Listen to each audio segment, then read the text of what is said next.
All right, good morning. This is Hal Ginsberg. It is Halitics, and I'm hoping we're going to be out there on my YouTube channel, Halitics. I'm looking over to the side to see if it's coming, and it does say upcoming. It doesn't say live, but I think upcoming means they actually see it. So that's the good news. And this is Halitics 3. So we are live. Wow. And I'm going to actually test this just to see if I assume the audio is going. I'm not sure I would even hear it. Let me just try though and To see the if I side can to hear see if it's myself. coming, and it I does do. say I do. upcoming. Amazing. You could hear me too just now. Wow. So this is our third go round at live streaming on YouTube, and it's the first time I've got it to work off the bat. I'm really happy about that, folks. If you want to join me, you can see the phone number 240-283-7262. And what I've been calling this is a soft launch. What I'm saying is I'm not promoting this big time at all, just to folks who used to listen to me out in California and who are sort of fans, right? And I mean, I have a few fans, so the fans who like my show, who are familiar with me, I'm figuring you'll be forgiving, you'll be gentle as I start this latest project, this latest iteration. Why am I doing it? Why am I live streaming now? I was on radio for 9 years, '05 to 2014 out there in beautiful Monterey, California. Loved it. Got a few awards. So proud of those. They're on the wall right behind me. You can see them.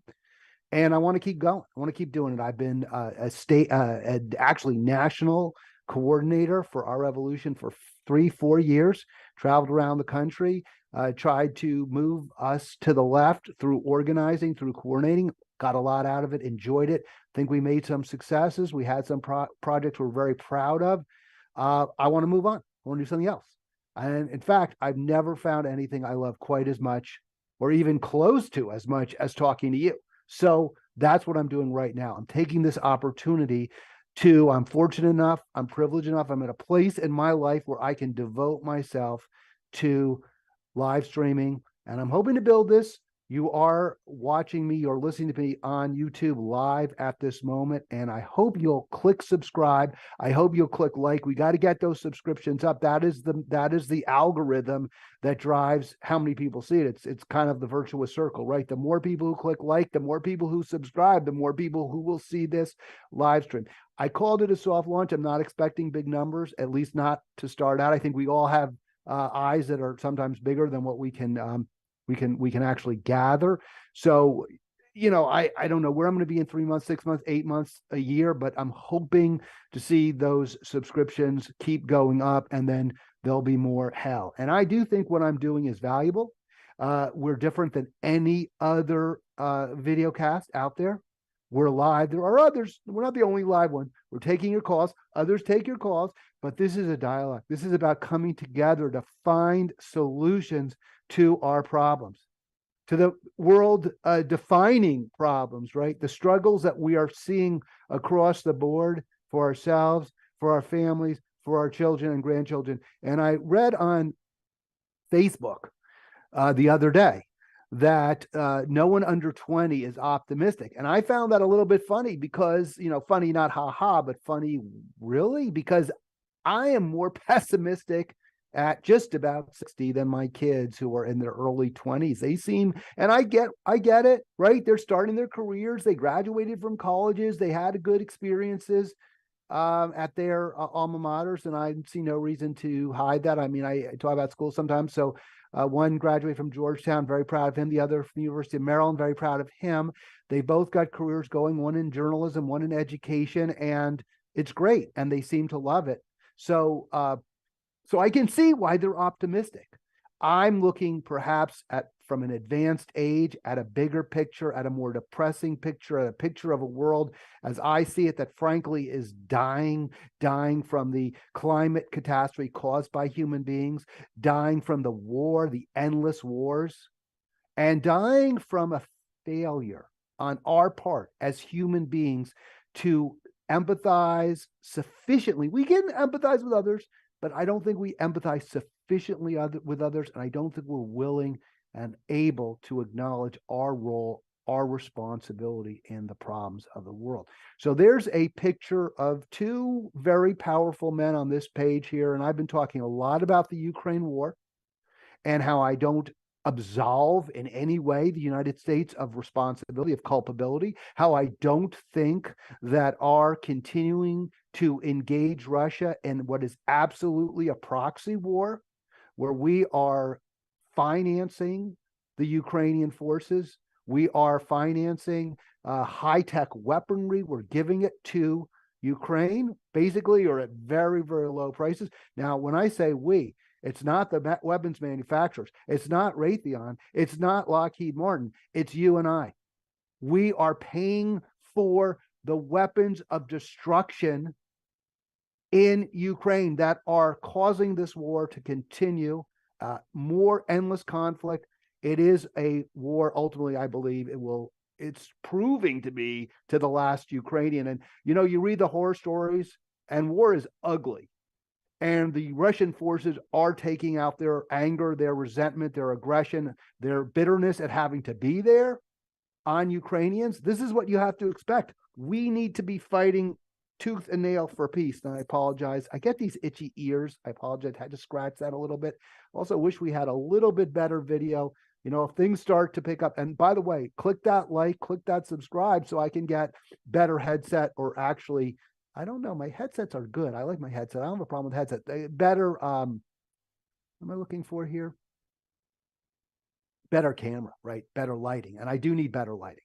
All right. So global divide. Now, in the United States, it's amazing how on the left, at least Democratic left, shall we say, there's seems to be almost lockstep unanimity that this is the right thing to do. I don't get it. Is it because people hate Trump and they think Putin is Trump and Trump is Putin, so let's go after Putin? I think that's a lot of it. I think that, I've been called a Trump apologist because I'm saying we need peace. I don't get that. I mean, really? But okay, whatever. It's really important for those of you who are just absolutely determined to say the reason we don't have peace is Putin, is to look at the U.S. recent history, at least since 2020, 2002, 2003. We invaded Iraq. We destroyed that country on false pretenses. We have been fighting wars ever since against countries that largely did us no harm. Iraq was not part of the 9/11 conspiracy. There were no Iraqi suicide killers who were part of 2001, 9/11. They just weren't there. One of the most, it's hard to use the word liberal, but one of the most liberal Arab tyrants was in fact Saddam Hussein. Women in Iraq had far more freedoms than in our ally, for example, Saudi Arabia. And by the way, the same is true of Libya, which Obama and Hillary Clinton toppled, destroyed. Iraq, I put that at the feet of the Republican Bush, W. Bush, but Obama continued it.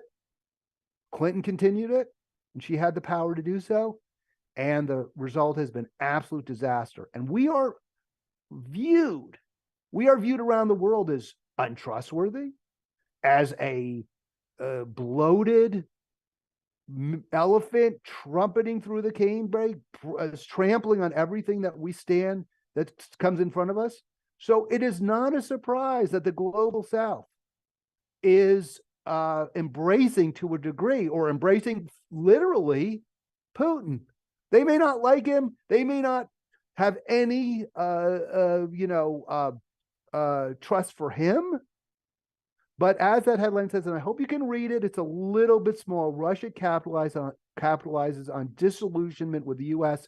to win sympathy in the global South. And of course, Modi, look, not going to defend this guy either. I mean, this guy is a demagogue. This guy is also fascistic, going after Muslims, taking advantage of Islamophobia in the Hindu majority, and actually fanning the flames, by the way, of Islamophobia. So we're looking at two guys who, I'm not going to sit here and say throw them roses. No, they're especially Putin, really bad guys, but Modi too. But our ability, if we really are good people in the United States, I think many of us are, of course, If we really want better around the world, we're squandering any opportunity by not going to the UN, by not promoting peace, by not pushing for a cessation of hostilities in Ukraine. We're forfeiting any opportunity to make things better. And Joe Biden is very much responsible for that. So I want to go down this. I think you can read that. I'm going to move my head over a little bit and down so we can see that a little bit better. Let me see if I can shrink myself here, and I apologize for being too big, for having such a big head in this shot here. Let me see if I can get that down. And by the way, join me if you can. You see the phone number. Let's see if we can get that. There we go. Let's just transition that way. So join me if you can.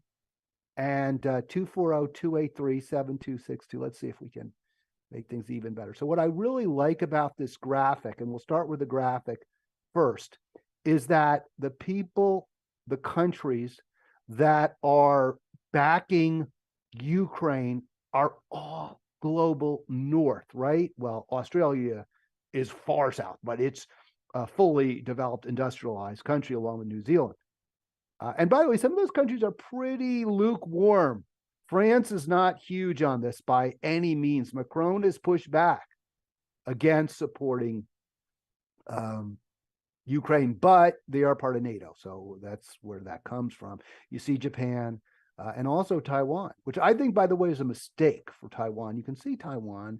Can't really see my mouse, but it's south of Japan if you see it, and also South Korea. So the entire developing world, all of South America, Brazil, Lulu said, forget it. I'm not going to do this. Leave me out of this. All of Africa, the two most populous countries in the world, China and India. Nope, leave us out of this. Looks like China is being pushed into the Russia orbit because of this. And we spoke about, or saw the picture of Modi. I thought India was a U.S. ally. Not so clear. So here's what a South African media personality, Man Yathala, has to say. When America went into Iraq, when America went into Libya, they had their own justification that we didn't believe. And now they're trying to turn the world against Russia. This is unacceptable too. Minneapolis said, I still don't see any justification for invading a country, but we cannot be dictated to about the Russian moves on Ukraine. I honestly feel the U.S. was trying to place. Really? U.S. a bully? Where does that come from? You see, our record speaks for itself. We do everything. We push country. We're not doing it for democracy's sake. We're not doing it for freedom's sake. We're not doing it for our own security even. We're doing it for corporate America, Western corporation, multinational corporations. And everyone sees it. Everyone gets it. Everyone understands it. Now, they're not in the global South. Here, South Africa, we'll consider that global South exactly. But in South Africa, geographically, obviously it is, but in terms of development, in terms of industrialization, they're not, what's the word I'm looking for? They're not naive. They don't say, gee, that Putin, he really cares about Ukraine. He's better. No, they're not saying that. They're saying we don't trust anybody. A pox on all your houses. And why shouldn't they? Isn't that perfectly? If we want to have true positive influence in the world, and of course, I would assume you and I do, but the people who are calling the shots, the billionaires, the defense contractors, the ones who put Congress into power. And remember, we talked about this yesterday. Hakeem Jeffries, war hawk, Adam Schiff, war hawk. They are funded. These are Democrats, leaders in the Democratic Congress.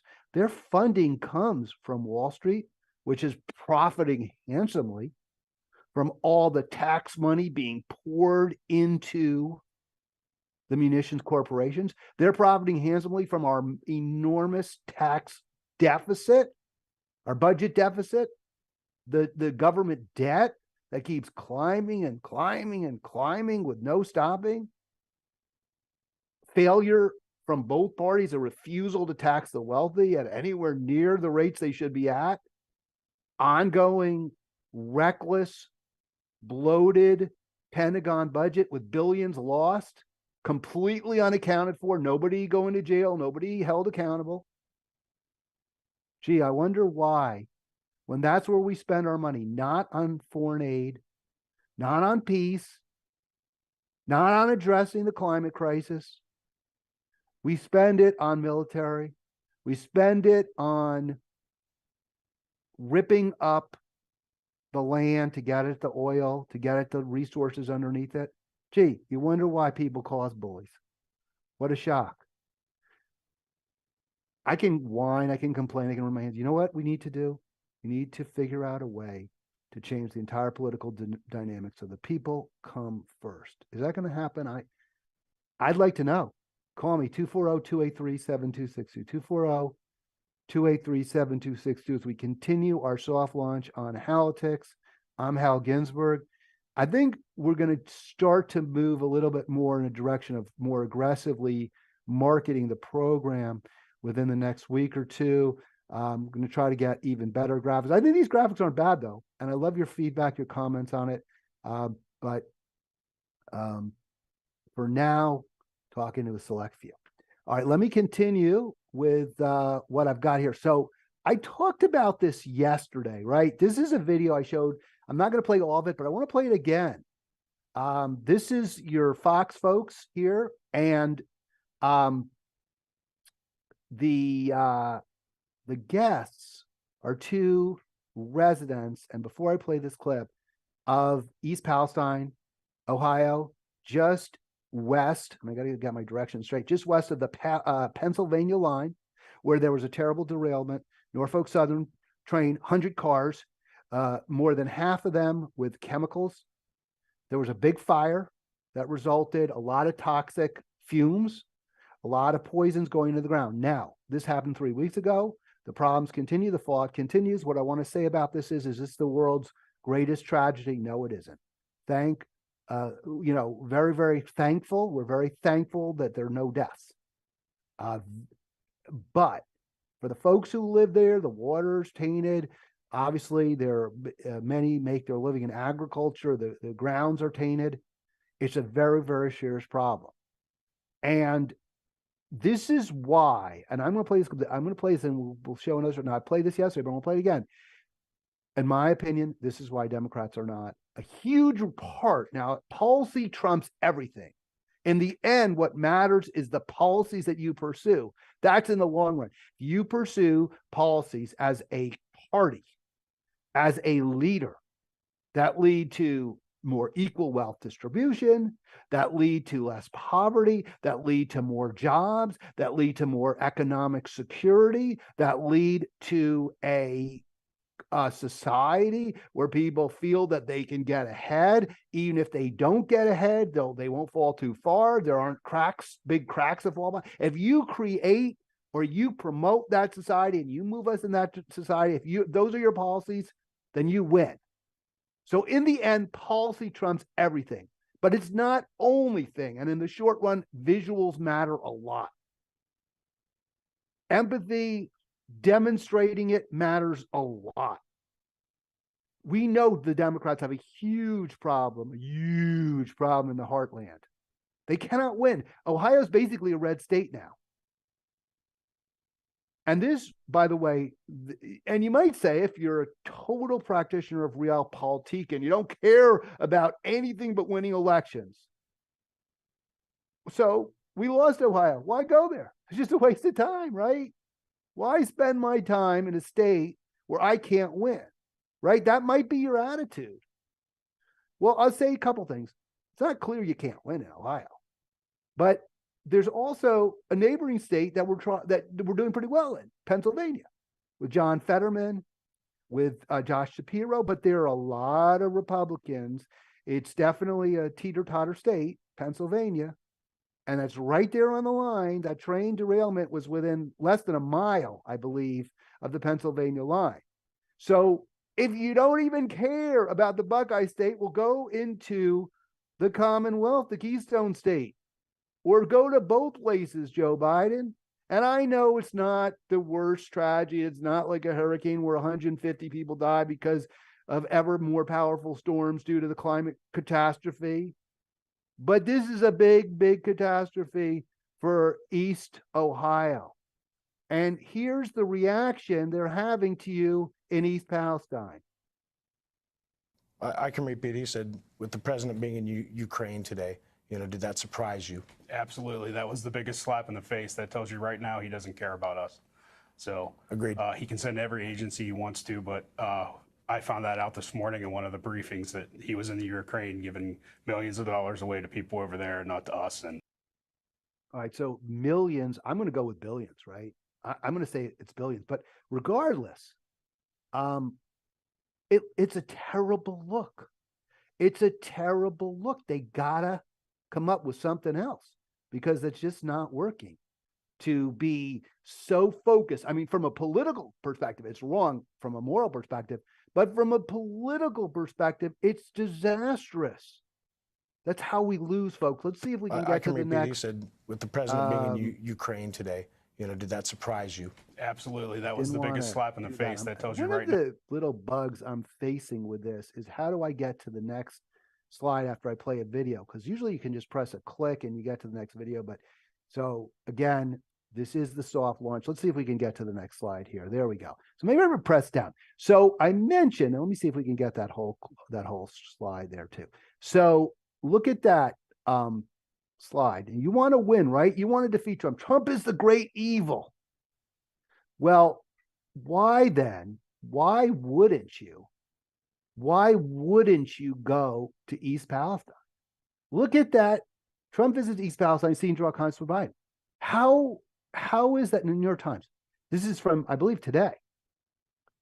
Well, it's kind of confusing, right? Because it's on the website, but it's not in the print. I don't know. That looks like a print cover. I don't know. But this is what I saw when I clicked on nytimes.com this morning. Trump visits East Palestine, seeking to draw conscience with Biden. And obviously, he's succeeding. And I love, by the way, I love that secondary headline. The former president has attacked the administration's handling of the train derailment, even as his own environmental policies while in office have been criticized. Well, look, Trump had horrible environmental policies. He didn't give a rat's fat ass about the environment, ever. He just opened up lots of areas to drilling. But the problem with it, and was in complete denial, fanned the flames of denialism when it comes to the human cause, the anthropogenic human catastrophe known as global warming, or I call it global burning. Let me see if I can get myself in there. I want to get a little bit better shot. So there you can see all my little awards in the background. I love that. His environmental policies have been criticized. Yes, they're bad policies. They should be criticized.